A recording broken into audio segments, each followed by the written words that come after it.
My name is Mike Cooper, Parish President for St. Tammany Parish. And I'm here today to give an update to our citizens on pending Hurricane Ida, which is expected to hit our parish on Sunday evening. But there's a lot of preparations needed in advance.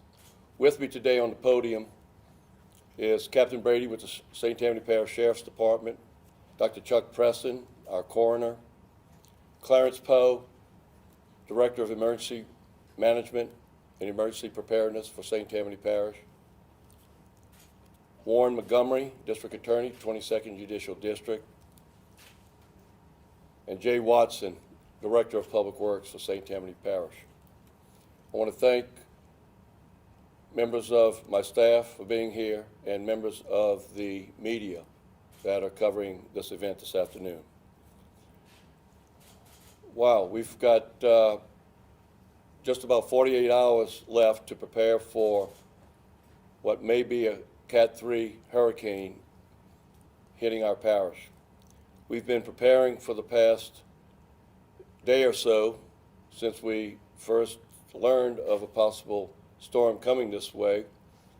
Our Public Works Department, our Utilities Department, our sandbag operations began today and is available to our citizens throughout today and throughout tomorrow at 6 locations at our parish barns. They're the normal locations that are open in Covington, Mandeville, Lacombe, Pearl River, and Slidell. So we ask our citizens to take advantage of getting sandbags during these times. I've been in contact with many of our local officials, elected officials today, and still have phone calls to make throughout the afternoon. I spoke with Governor Edwards this morning. He reached out to express that he had assets available if needed, and I believe he's been reaching out to all of the parish presidents that are affected in the parishes in the path of Ida. I've been in touch with our utility companies, Cleco, Washington St. Tammany, and Entergy. All have indicated that they are prepared to serve our customers and our citizens shortly after the storm passes through. They are mobilizing equipment in advance of the storm and will be prepared to serve us immediately after the storm passes. But I urge our citizens to be prepared, because of the nature of the storm, to be prepared to be without electricity for an extended period of time. So that's why it's important today and tomorrow to continue preparing for Hurricane Ida, which is expected to hit us at a Cat 2, Cat 3, or even greater storm. Our hospitals, I've been in touch with our hospitals. As you may know, they are at near capacities due to COVID. However, they are ready to serve our citizens in need of medical services.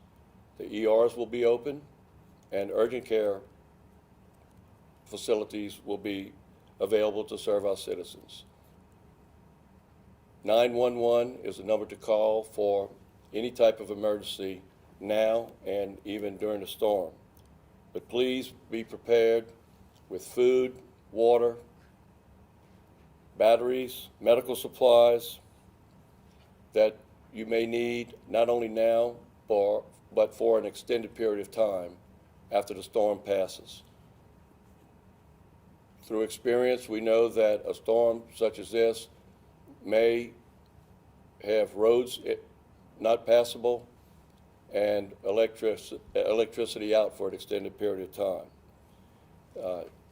As we've seen today, the lines for those looking to get gasoline are long, and we ask our citizens to continue to consider gassing up before the end of tomorrow so that they have these gasoline available to them, and their cars are available. Also propane, if you've got propane tanks that you use for cooking or any other services, make sure you fill up your propane tanks. Our citizens should prepare for storm surge along Lake Pontchartrain at 4 to 6 feet. That is what's projected at this time. That covers from Gust Island to Madisonville, to Mandeville, to Lacombe, to Slidell, and the Wrigley's. We can expect that type of storm surge. Heavy rains are expected, anywhere from 8 to 10 inches and above over an extended period of time.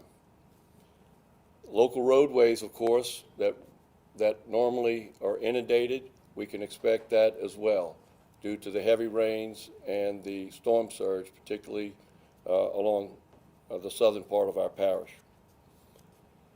If you're prone to flooding in low-lying areas, you may want to move to higher ground, move out of the area to other parts of the parish, to other parts of the state, or even beyond if you've got places to stay.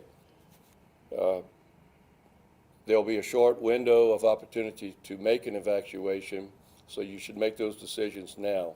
Otherwise, please consider sheltering in place. Please check on your neighbors, check on your family members, and those that may need assistance during this time.